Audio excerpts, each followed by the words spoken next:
Hello students, this is Abhijit Shah from SNCS. So today we will discuss about one history topic, chapter 2, the Egyptian civilization. Okay. So the Egyptian civilization emerged along the banks of the river Nile in about 3150 BC. Okay, so in that time one new civilization is occurred beside the river Nile. Okay, Herodotus, the ancient Greek historian, described Egypt as the gift of Nile because it was a desert place, or it is a desert place, and in this desert place actually only the agricultural activity is done with the help of river Nile, and that's why it is called as gift of Nile. The Nile River rises in Central Africa, flows northward and drains into the Mediterranean Sea. So this is the path of this river. Every year the Nile would flood its banks and deposit fertile black soil. Okay, so with the help of flood, they always, all the year, they deposit the fertile black soil, and the resulting fertile land was used for agriculture, and this was very favorable for the agricultural activities. And as the river water got replenished by rains every year, the Egyptians had constant access to fresh water for drinking and irrigation. Okay, so that Egyptians, they access this water for their drinking purpose and for their irrigation, for the agricultural activities. And the river was also used for transport and navigation, and they also used this Nile river for the transportation and the navigation.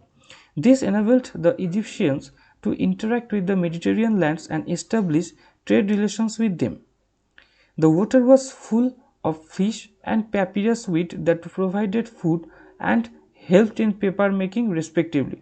So there was lots of fishes and there was some papyrus weeds, those are helpful for making the paper. Okay, and the harvest was beautiful, bountiful, and supported the day by dense forest and cattle rearing, and they can also support the dense forest and the cattle rearing beside this river. Ancient Egypt was often understood as two distinct lands. There was two type of lands, one is Kemet and the black land, referring to the fertile land. So Kemet means those are fertile land, those are actually situated beside the river. And so there was also Dasheret, the red land, referring to the desert or either side of the Kemet. So this was beside the Kemet, and this was unfertile in nature. Okay, and the desert surrounding the region acted as natural barriers against outside infiltrations. So desert surround the region, and which was placed as a barrier, and this allowed the Egyptian society and culture to develop almost in isolation. The history of ancient Egyptian can be divided into three phases. We can divide the three phases: an old kingdom, middle kingdom, and new kingdom. Early Egyptian settlements were divided into two parts, Upper Egypt and Lower Egypt.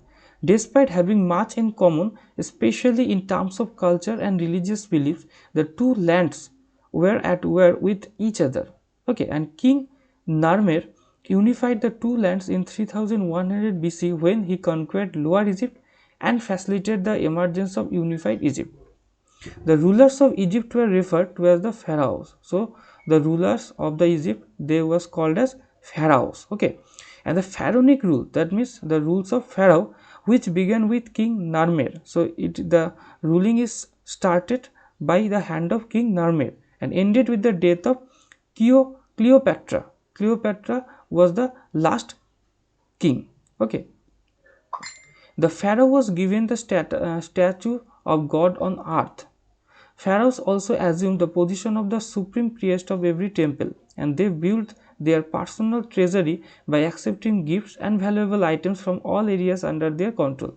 So they built a personal treasury where they store all the valuable things. Okay. Next is the supreme position of the pharaohs is reflected in the massive tombs in shape of pyramids built for them, and they also made various pyramids. And the ancient Egyptian believed in afterlife, and they believed in afterlife.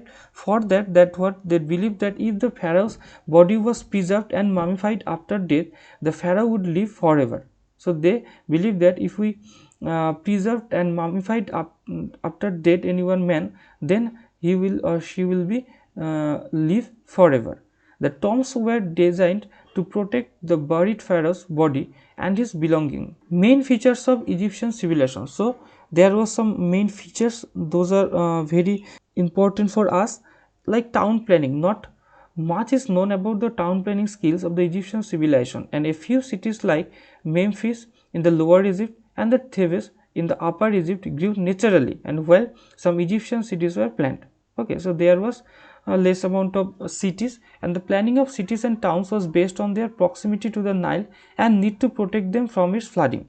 And basically all kinds of cities are based on the river, and they are also situated beside the rivers Nile. And the excavations of the several towns show that the main streets ran parallel through the center of towns, and while the narrow streets intersected them a right angle. Okay, and the houses were constructed using sun-baked brick and had flat roofs, and basically the houses were constructed by sun-baked bricks. Okay, and had flat roofs. There was also flat roofs, and most houses had 2 or 3 rooms. There was 2 or 3 rooms, courtyard and kitchen area. The royal homes were fenced by high walls and moats for security reasons, and public buildings were also surrounded by high walls. Architecture. The Egyptians built several architectural structures and monuments along the Nile River, and their pyramids and temple are great example of their architecture brilliance. Okay, so pyramid and temple, this bear a great importance of that places, and all the pyramids, temples, royal buildings, high walls and houses were built using sun-baked and mud brick and stones, and mainly limestone, sandstone, granite. They use these kinds of things for making any kind of things. And other structures such as dams, canals, dikes and reservoirs were built to utilize the Nile water for agriculture, and they also took various techniques for storing the water and for using these things into the agricultural activity, like they made dams, they made canals, dikes or reservoirs. Okay, the Great Pyramid of Giza is listed among the 7 wonders of the ancient world. Okay, so this is one of the wanderer of 7, and this pyramid was built for a pharaoh Khufu. Okay, so the pyramid was built for a pharaoh Khufu, or it is also called as Khufu's pyramid. The other monument which display the architectural fineness of the Egyptian is the Sphinx, and it is mythological creature with a human head and a lion's body. Okay, so this was the Sphinx. The social structure. The ancient Egyptian society was divided into 3 classes. There was 3 classes: upper, middle and lower, and each class had its own set of duties and rights. Upper class, the royal family, priest, government officers, etc. was under upper class. Middle class, there was merchants, manufacturers and craftsmen, etc. And in the lower class there was farmers, slaves, peasants, etc.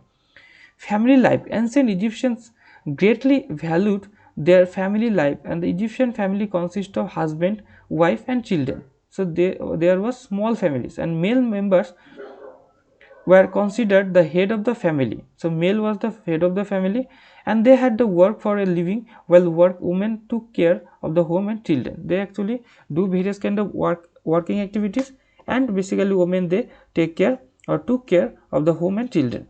Women were treated with respect and were equal to men in the eye of the law, and there was the equality in between men and women in the hand of law, but they were expected to obey their husbands and father. Boys learned the craft and trade from their fathers, while girls learned housework from their mothers. And wealthy families sent boy to school at around the age of 7, and education of girl was rare.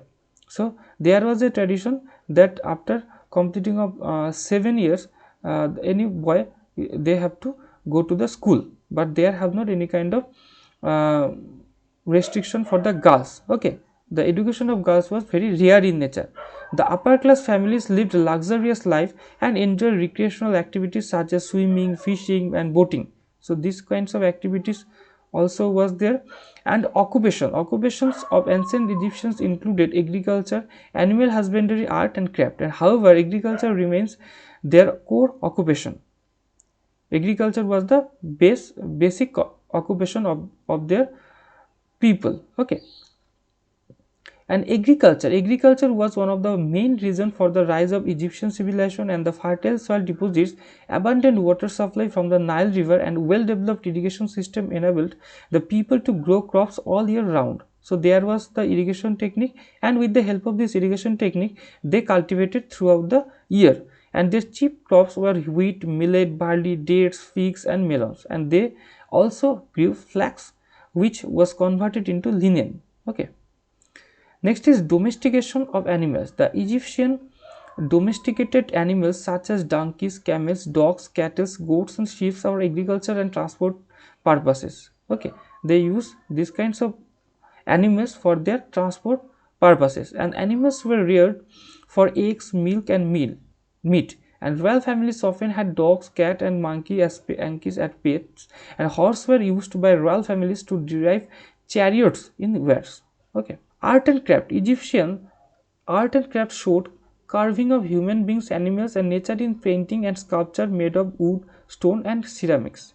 And the painting were done on the stone surface of tombs, temples, and places. So painting also done in the tombs, temples, and various places. And the sculptors carved the statues of pharaohs using stones and woods. And the paintings had natural colors depicting distinctive features of figure going through their daily activities. And there were skilled craftsmen such as painters, sculptors, carpenters, goldsmiths, and potters, and who toiled to meet demand of the upper class families. Trade and commerce. During pharaonic times, the Egyptian traded goods with different cities. So there was a trading activity with different cities, towns, and even neighboring countries, and goods were transported through along the river Nile. Okay, so the water transport activity was there. The construction of bridges over the river eased transportation of goods, and camels, mules, and donkeys were also used to transport goods by roads. And the barter system was used for trade. So there was a exchanging system, and they traded gold, papyrus, linen, grains, and artifacts in return for cedar wood, ivory, copper, gold, iron, and lapis lazuli. Religion and culture. The Egyptians worshipped different gods and goddesses who were believed to control force of nature, and some important gods and goddesses were the sun god Ra, the creator god Amun, and Osiris, the god of the death. So there was various gods of various things, that god of creator, god of sun.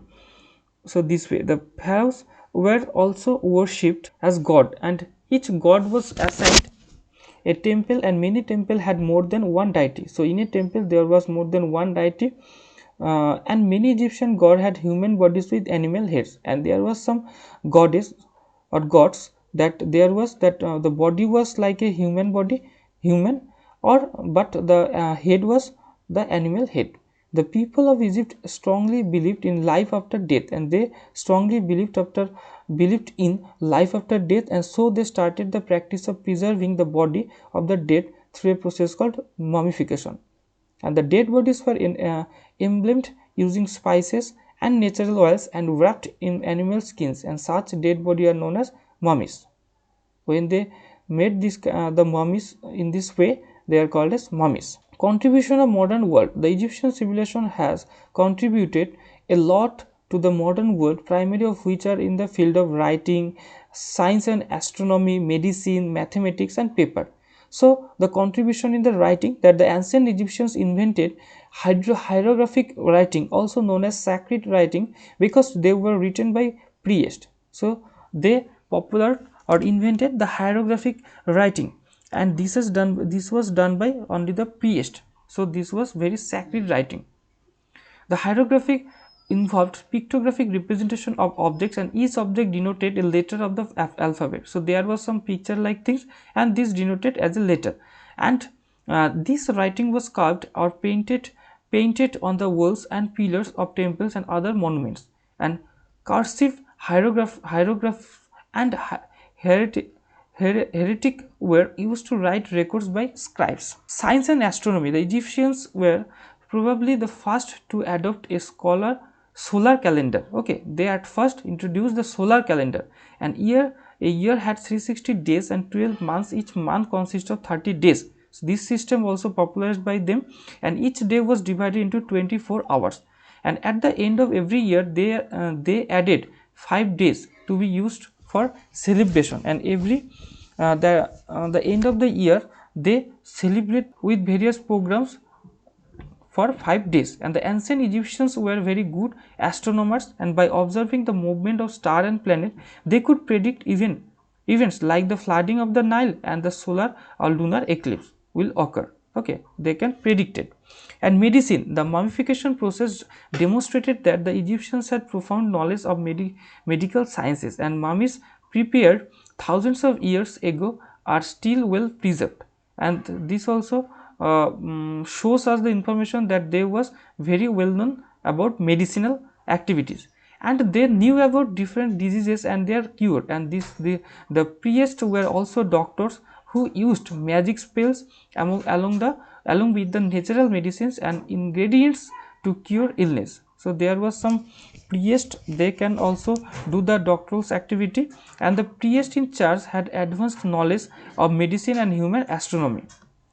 Next is mathematics. In the field of mathematics, the Egyptians developed an advanced system of mathematics where numbers were written using the base 10, the numbers 1, 10, 100, 1000. In this way, they used the numbers and had a unique style of writing, and while numbers such as 1 and 2 were depicted by simple strokes.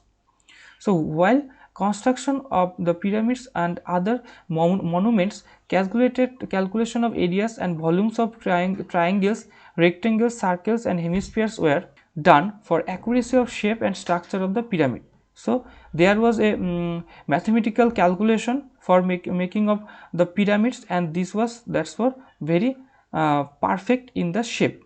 And paper, the Egyptians made the paper and ink, and papyrus, wheat found in abundance along the Nile river, was used to make paper for writing. They used the papyrus wood for the paper, for the writing on the paper, and small sheets of papyrus were processed and pasted together to form large sheets, and juice of plants were used to paper or prepare ink. Now is the decline of the Egyptian civilization. Why Egyptian civilization was destroyed? The glory of the Egyptian civilization began to decline by around 1100 BC. The fall of the pharaohs was as sudden as the rise had been spectacular. Okay, and the Egyptian state faced repeated invasion from Babylonians, Assyrians and Persians. So there was a invasion by Babylonians, Assyrians and Persians, and the Egyptians, they could not handle these things, and they were destroyed. And the army was not equipped enough to deal with these threats. Okay, there was not sufficient armies of Egyptian, then they can face them. And eventually in 332 BC, the Alexander the Great, the king of Macedon, conquered Egypt, and he established the new capital city of Alexandria. And Ptolemy, a general